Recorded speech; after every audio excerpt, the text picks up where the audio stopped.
So hi guys, welcome to my channel mathematics zone solution of finding mathematics. तो इस video में हम लोग क्वेश्चन नंबर 14 सॉल्व करेंगे, एक्सरसाइज 13.3 का। पोस्टर देख के आप लोगों ने जान ही लिया होगा कि इस क्वेश्चन को भी हम लोग क्या मेथड ऑफ अनडिटरमाइंड कोएफिशिएंट की पीआई फाइंड करनी है। तो पिछले वीडियो में जैसे हम लोगों ने बात किया था कि कुछ एक्सेप्शंस होते हैं मेथड ऑफ अनडिटरमाइंड कोएफिशिएंट, वो क्या थे? अगर रूट्स जो होते हैं, रूट के बाद जो कम्प्लीमेंट्री फंक्शन की जो वैल्यू होती है वो अगर इक्वल हो जाए किससे, राइट हैंड साइड वाले इक्वेशन है हमारे, तो वो क्या कुछ चेंजेस करके हमें पर्टिकुलर इंटीग्रल का ट्रायल सोल्यूशन लगाना पड़ता है। तो उन चीज़ों को अगर अच्छी तरीक़ा से और जानना है तो डिस्क्रिप्शन बॉक्स में वीडियो की लिंक दी गई है, जाके जरूर देख लो। तो वो चीज़ें आई कहाँ से? कम्प्लीमेंट्री फंक्शन से। तो कम्प्लीमेंट्री फंक्शन भी हो सकता है आप लोग को आता हो, अगर आप लोग को नहीं आता तो उसकी भी लिंक दी गई है डिस्क्रिप्शन बॉक्स में, जाके जरूर देख लेना। यहाँ सॉल्व करते हैं और कुछ समझने की कोशिश करते हैं। यहाँ हम लोग थोड़ी थोड़ी बातें करेंगे डिस्क्रिप्शन कम्प्लीमेंट्री फंक्शन की, क्योंकि कम्प्लीमेंट्री फंक्शन की डिटेल थियरी सब दी गई है, डिटेल क्वेश्चन सब सॉल्व किए 13.1 13.2, इसमें डिटेल सॉल्व किया गया, डिटेल समझाया गया है। यहाँ हम लोग थोड़ी थोड़ी बातें करेंगे और जो हमारा मेन कंसर्न है अनडिटरमाइंड कोएफिशिएंट का, उसी के बारे में ज़्यादा हम चर्चा करेंगे। चलो सॉल्व करते हैं हम लोग पर्टिकुलर इंटीग्रल और कम्प्लीमेंट्री फंक्शन। सबसे पहले कम्प्लीमेंट्री फंक्शन सॉल्व करेंगे। देखो कम्प्लीमेंट्री फंक्शन में सबसे पहले क्या करना है, ऑपरेटर डी के फॉर्म में लिख लेना। तो ऑपरेटर डी के फॉर्म में हम लोग लिख लिया auxiliary equation m square plus m minus 2 equal to 0, m minus 2 m plus 1 equal to 0, m 1 equal to 2 और एम 2 इक्वल टू -1। बातें समझ में आई? सी एफ की वैल्यू क्या हो जाएगी? सी एफ की वैल्यू हो जाएगी C1 e to the power 2x plus C2 e to the power -x। ये फॉर्मूला है अगर रूट आपके रियल और डिस्टिंक्ट है तब, C1 e to the power m1x plus C2 e to the power m2x, ये फॉर्मूला। ठीक है, ज़्यादा जानकारी चाहिए तो जो मैंने बताया थोड़ी देर पहले डिस्क्रिप्शन बॉक्स में वीडियो की लिंक दी गई है, जाके जरूर आप लोग देख लो, तो वहाँ से अच्छे तरीके से समझ में आ जाएगा। चलो पर्टिकुलर इंटीग्रल जो हमारा मेन कंसर्न है, सबसे पहली बात हमारा गिवन इक्वेशन क्या है? गिवन इक्वेशन है D square plus D minus 2 into y equal to x plus sine x, ये है। तो हम लोग ने ट्रायल सॉल्यूशन पढ़ा हुआ था मेथड ऑफ अनडिटरमाइंड कोएफिशिएंट किसमें? थियरी सेक्शन में। थियरी सेक्शन में जाके देख लेना कि इसमें ट्रायल सॉल्यूशन क्या क्या थे। एक्स के लिए था जब एक्स की पावर 0 शुरू होकर एक्स की पावर जहाँ तक है वहाँ, यहाँ पर तो एक्स ही है, एक्स पावर 1 है, तो एक्स की पावर 0 लेंगे, C1 एक्स की पावर 0 और C2 एक्स की पावर 1, यहाँ तक हम लोग लेंगे। अगर एक्स स्क्वायर रहता तो C1 x to the power 0, C2 x to the power 1 और C3 x to the power 2, ये से लेना पड़ता। मतलब जितनी पावर बढ़ेगी वैसे उसके कांस्टेंट के टर्म बढ़ेंगे और उसके क्या पर्टिकुलर इंटीग्रल के टर्म बढ़ेंगे। ठीक है, एजम्पशन के टर्म। और साइन एक्स के लिए क्या था? C1 sine x plus C2 cos x, ऐसे लेना था। तो यहाँ पर हम लोग ट्रायल सॉल्यूशन क्या अज्यूम करेंगे? यहाँ पर तो कोई एक्सेप्शन नहीं है पिछले केस की तरह, क्योंकि यहाँ कम्प्लीमेंट्री फंक्शन के रूट्स और यहाँ इसके रूट क्या, इसके कम्प्लीमेंट्री फंक्शन के आंसर और इसमें कोई आंसर मैच नहीं कर रहा, तो उसमें कोई एक्सेप्शन नहीं है, तो हमें डायरेक्ट सॉल्व करना होगा। तो पी आई की वैल्यू क्या हो जाएगी? y equal to C1 x to the power 0। C1 x to the power 0 इसलिए लेंगे क्योंकि according to the choice of function जो हम लोग थियरी में पढ़े थे, उसमें क्या दिया था, अगर x की पावर जितनी भी है उसको हम 0 से शुरू करके उस पावर तक ले जाएंगे, उसमें कॉन्स्टेंट मल्टीप्लाई करके। यहाँ constant C1 x to the power 0 लेंगे, ये C2 x to the power x to the power 1, x to the power 1 तक ही थी, इसलिए हम एक्स टू दी पावर 1 तक ही रखेंगे। समझ में आई? और साइन एक्स का है, ये तो आप लोग भी जानते होंगे, नॉर्मल है, C1 cos x plus C2 sin x है, तो C1 की जगह हम लोग क्या लिए? C3 cos sin x और C4 cos x। कॉन्स्टेंट के लिए आप कुछ भी ले सकते हो, A B C D anything, लेकिन उसको बता देना होगा साइड में कि वो आर्बिट्रेरी कॉन्स्टेंट है। ठीक है, तो चलो उसका सबसे पहली बार डिफ्रेंशिएशन करते हैं। तो हम लोग करते क्या थे? सबसे पहले y निकालते थे, y के बाद डिफ्रेंशिएशन निकालते थे, डेरिवेटिव, एक डेरिवेटिव फिर दो डेरिवेटिव मतलब दो बार डिफ्रेंशिएट करके। तो पहला डेरिवेटिव क्या है?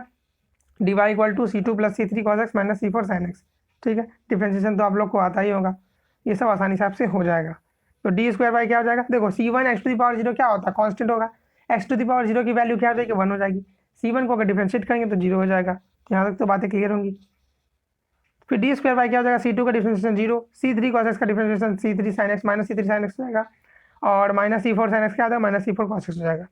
अब ये जो हम वैल्यू निकाले डी स्क्वायर बाई वाई और डी वाई का, ये क्या गिवन इक्वेशन में बैठाते हैं।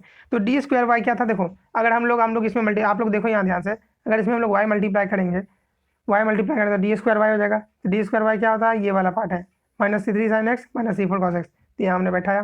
ठीक है, डी वाई होता था C2 plus C3 cos x minus C4 sin x, तो यहाँ हमने बैठाया डी वाई वाला पार्ट, कि वाई अगर इसमें मल्टीप्लाई होगा तब -2y, -2 अगर इसमें मल्टीप्लाई करेंगे C1 x to the power 0 है तो -2 C1 हो जाएगा, होगा ना।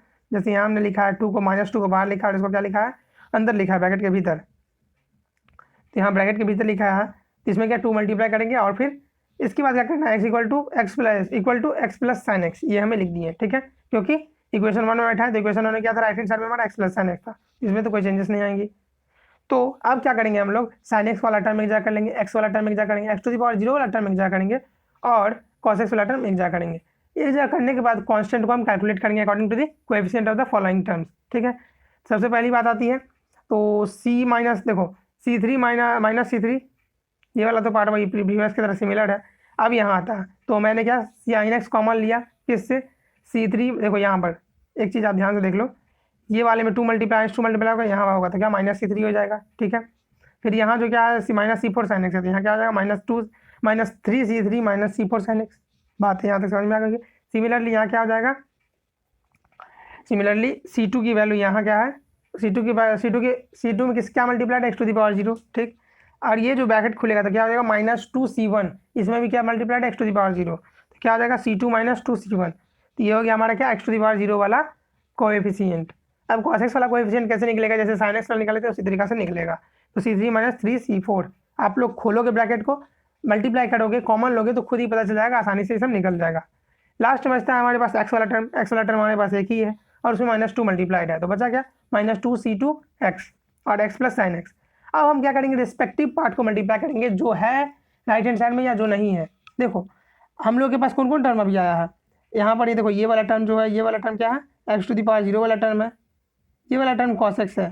ठीक है, ये दोनों टर्म जो है हमारे पास तो नहीं है राइट हैंड साइड में, तो इसको हम लोग मानेंगे क्या 0 cos x, ठीक है, और 0 x टू दी पावर 0 ऐसे मानेंगे। मतलब क्या, इसके जो कोएफिशिएंट की वैल्यू है वो क्या हो जाएगी 0 के बराबर हो जाएगी, और जो cos x के कोएफिशिएंट की वैल्यू हो क्या वो भी 0 के बराबर होगी।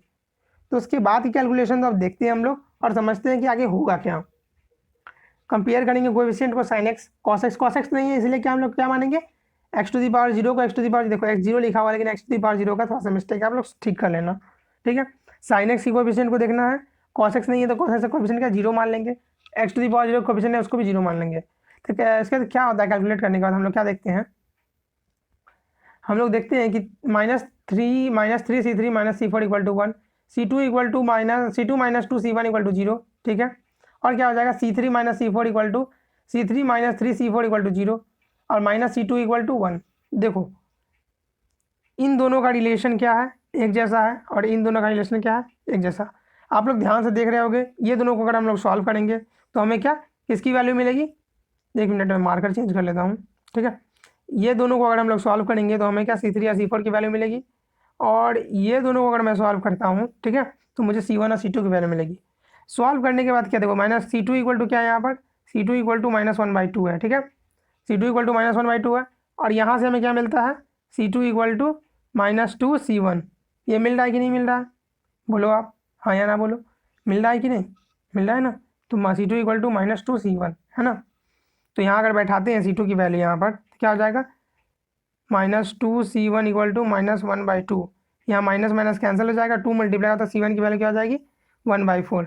ठीक है, C1 की वैल्यू हो जाएगी 1/4। तो समझ में आ गई होगी बात, C1 की वैल्यू क्या हो गई, C1 की वैल्यू हो गई 1/4, यहाँ माइनस यहाँ थोड़ा पॉजिटिव कर लेना। ठीक है, पॉजिटिव 1/4, और C2 की वैल्यू क्या हो जाएगी -1/2 निकलने के बाद। उसी तरह C3 की वैल्यू -3/10, C4 की वैल्यू -1/10। ठीक है, तो PI क्या हो जाएगा +1/4, क्योंकि यहाँ नेगेटिव नहीं है, +1/4 एक्स टू दी पावर 0, ये पावर में है 0 मतलब इसकी वैल्यू क्या हो जाएगी 0। ठीक है, इसकी वैल्यू क्या हो जाएगी एक्स टू दी पावर 0 की 1 हो जाएगी। ये पावर क्या है 0 जो है पावर में एक्स की। ठीक है, यहाँ डायरेक्ट लिखा गया है -1/2। ठीक है, क्या है -1/2, -1/2 x -1/10 3 sin x + cos x। ये हो गया हमारा PI वाला पार्ट। मेजर पार्ट जो था हमारा PI वाला पार्ट था, वो आसानी से सॉल्व हो गया।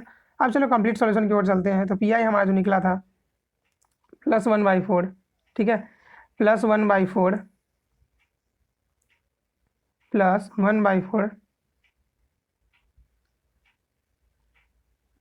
+1/4 x to the power 0 -1/2 x -1/10 3 sin x + cos x। ये वाला था हमारे पास, था कि नहीं, ये वाला था। इसके बाद हम लोग क्या करेंगे कंप्लीट सॉल्यूशन हो जाएगा, CF + PI y = CF + PI हो जाएगा। तो y = C1 × the power 2x + C2 × the power -x plus -1 minus नहीं होगा यहाँ पर। ठीक है, आप लोग को थोड़ा क्लियर कर लेना यहाँ पर, या माइनस नहीं होगा, यहाँ 1/4 हो जाएगा। ठीक है, 1/4 x to the power 0 -1/2 x -1/10 -1/10 हो जाएगा। ठीक है, -1/10 3 sin x + cos x, ये हो जाएगा। तो आंसर तो हमारा निकल गया, PI भी निकल गया। मुझे लगता है यहाँ तक आप लोग समझ में आया होगा। ठीक है, सब्सक्राइब करो चैनल को अगर आप लोग चैनल पर नए हो। ठीक है, लाइक करो वीडियो को अगर आपको वीडियो अच्छी लगी, शेयर करो अपने दोस्तों के साथ और कमेंट करो कोई भी सजेशन और डाउट के लिए।